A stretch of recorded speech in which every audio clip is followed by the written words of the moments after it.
teman-teman, hari ini ingin saya prediksi tentang kasus Subang ya, dimana kasus Subang ini Danu sudah menyerahkan dirinya, tapi kayaknya Danu masih menyembunyikan sesuatu, belum mengungkapkan sepenuhnya. Makanya di sini ingin saya prediksi kasus ini akan berlarut-larut lagi kah, ataukah bisa diharapkan ada kejelasan di kasus ini? Ada titik terang di kasus ini. Mari kita lihat ya. Kasus Subang sudah ada 5 tersangka, yaitu Danu, Pak Yosep, Ibu Mimin, Ariki, dan Abi. Yang ditahan, yang menginap di kepolisian Danu dan Pak Yosep. Selama ini kepolisian memutuskan Pak Yosep sebagai tersangka dikarenakan dari pengakuan Danu juga ada 2 bercak darah di baju Pak Yosep. Sebenarnya kalau 2 bercak darah ini sudah lama, sudah di awal-awal kasus ya.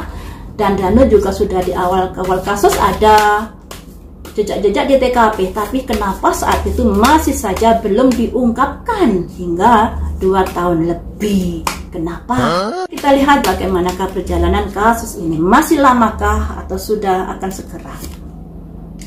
Purifikasi.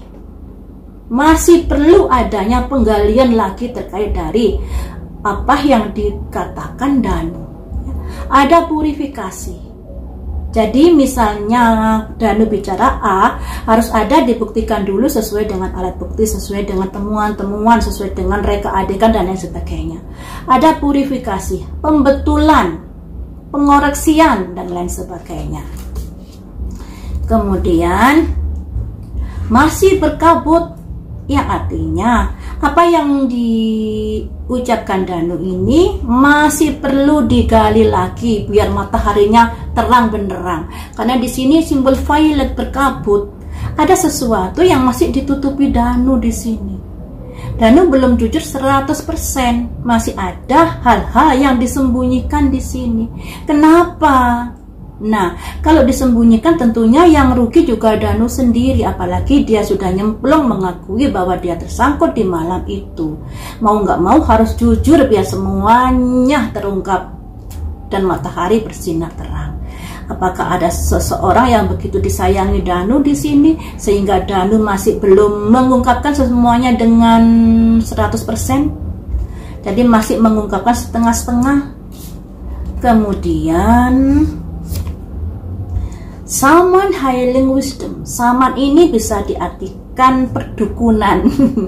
Jadi kasus ini juga ada hal-hal tentang terkait mistis teman-teman. Selain kita bicara masalah logika, tapi di kasus ini juga hal mistis terjadi.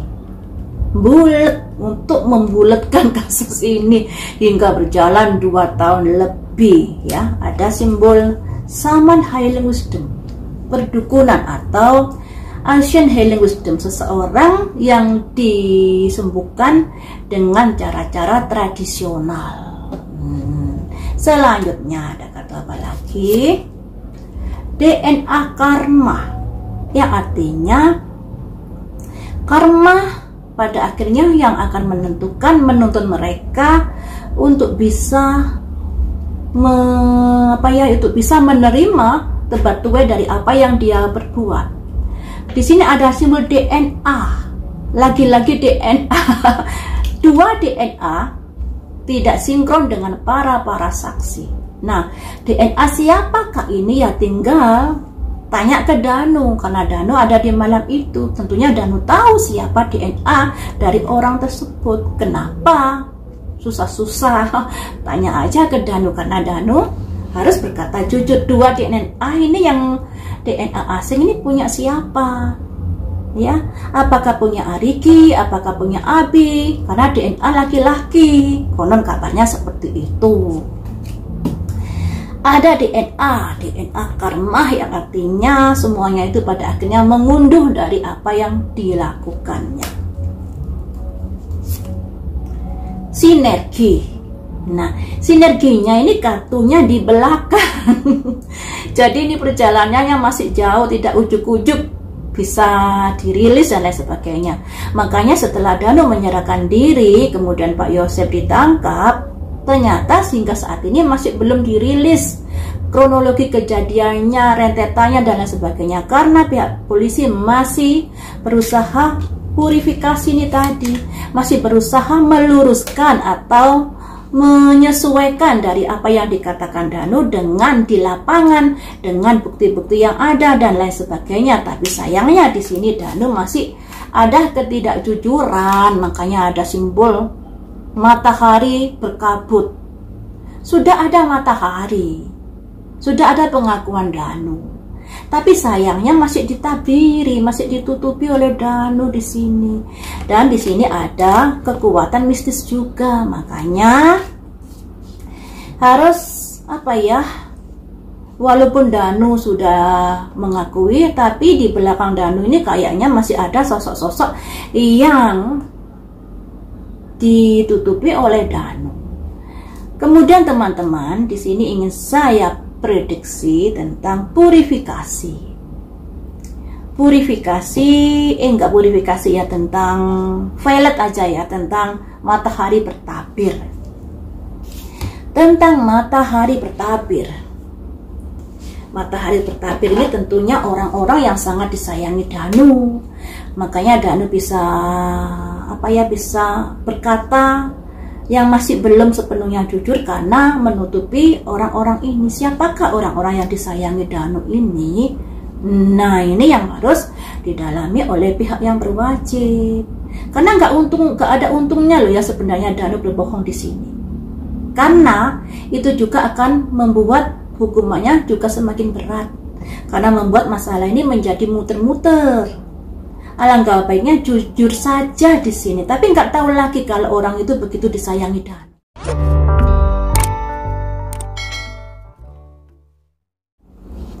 Mari kita lihat terkait violet. Violet ini terkait apakah yang masih dirahasiakan Danu, yang masih ditutupi Danu ini, terkait siapakah dia? Violet.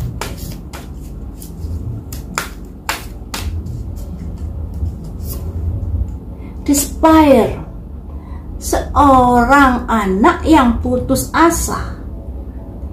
Despair, seorang anak yang putus asa. Jadi bisa dikatakan Danu ini, simbol Danu keluar ya, bukan anak muda kaya. Karena anak muda kaya simbolnya nggak begini. Kalau begini nih simbolnya dari bajunya, kelihatan bajunya anak yang kurang mampu. Jadi saya mengartikan Danu saat ini bisa dikatakan lagi tertekan kejiwaannya menghadapi masalah ini. Despair, putus asa. Nah, kalau kamu putus asa, tentunya kamu ya harus jujur. Mengapa kamu nggak jujur? Alasanmu apa? Karena apa? Karena lovers. Ada simbol daun waru, ada simbol seseorang yang menjalin kasih, ini melambangkan seperti yang saya bilang tadi, Danu ini sangat menyayangi orang ini. Ketika Danu membuka, mungkin orang ini nanti akan terseret. Makanya Danu berusaha untuk menutupi orang ini. Karena di sini ada simbol Danu mengasihi banget orang ini. Nah, yang menjadi pertanyaan, siapakah yang sangat dikasihi Danu di sini? Simbol anak miskin. Nah, ya, simbol anak miskin atau anak tidak mampu. Jadi 3 kartu ini melambangkan adanya kondisi seseorang yang memiliki tingkat kehidupan yang bisa dikatakan tidak baik atau kekurangan. Dan Danu ini sangat-sangat melindungi orang ini. Jadi yang dilindungi Danu ini adalah orang yang kehidupannya nggak mampu, teman-teman. Yang dilindungi Danu ini. Selanjutnya ada simbol koin, karena juga mengharapkan adanya sebuah koin. Tapi juga terhubung dengan main male, laki-laki utama. Nah, laki-laki utama ini siapakah? Apakah seseorang yang eksekusi atau seseorang otaknya atau lainnya? Kita masih belum tahu di sini ya. Jadi kenapa Danu masih menutupi ini terkait dari seseorang yang sangat disayang Danu? Dia nggak mau dia nggak mau orang ini terbawa arus di pusaran ini, karena juga terkait dengan otak dari peristiwa ini. Ada simbol main male, entah otaknya siapa. ya, entah otaknya siapa di sini.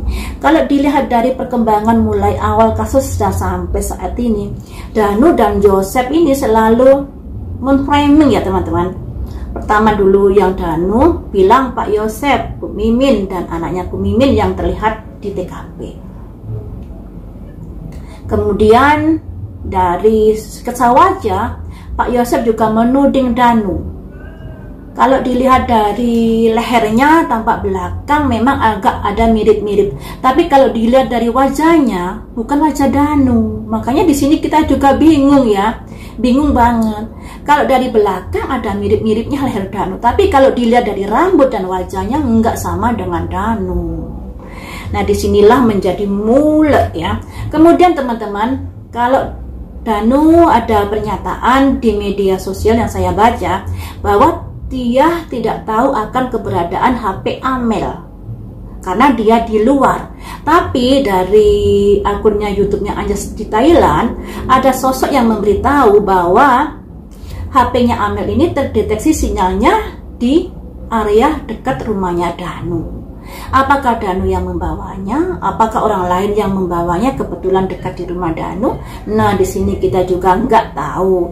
Terkait dengan sopir Alphard juga begitu. Danu menurut ceritanya, dia melihat Pak Yosep masuk di mobil itu dan mengonkan mobil atau starter mobil ya. Tapi dari sopir angkot, sketsa wajahnya tidak mirip dengan Pak Yosep. Nah, disinilah Danu masih ada sesuatu yang ditutupi. Siapakah yang nyopir mobil Alphard itu? Apakah Danu sendiri? Ataukah orang lain? Kemudian 2 DNA. DNA-nya siapa? Sebenarnya Danu harus bisa jujur di sini. Karena kenyataannya saksi-saksi tidak sesuai dengan DNA yang 2 ini tadi. Tapi nggak tahu lagi apakah Ariki dan Abi sudah dites DNA. Ini yang menjadi tanda tanya. Ya, akan tetapi tes DNA itu kita juga nggak tahu ya. Hasilnya diumumkan beberapa hari kah atau lebih cepat kah? Karena sampai saat ini Ibu Mimin, Ariki dan Abi masih saja di rumahnya. Masih saja belum diangkut di kepolisian jadi sebagai tersangka, tapi masih bisa bebas, hanya wajib lapor. Mengapa begitu? Tentunya dari pihak polisi ini masih belum menemukan alat bukti yang kuat untuk menjerat mereka. Hanya berdasarkan dari kesaksian Danu saja. Mungkinkah seperti itu? Ya, nggak tahu lagi. Jadi inti dari prediksi ini adalah Pak polisi masih menggali lagi dari apa yang dikatakan Danu. Masih mencari kesesuaian antara kesaksian Danu dengan kondisi yang ada, alat bukti, dan reka adegannya, dan lain sebagainya. Makanya sehingga saat ini belum dirilis tentang kejadian di TKP malam ini.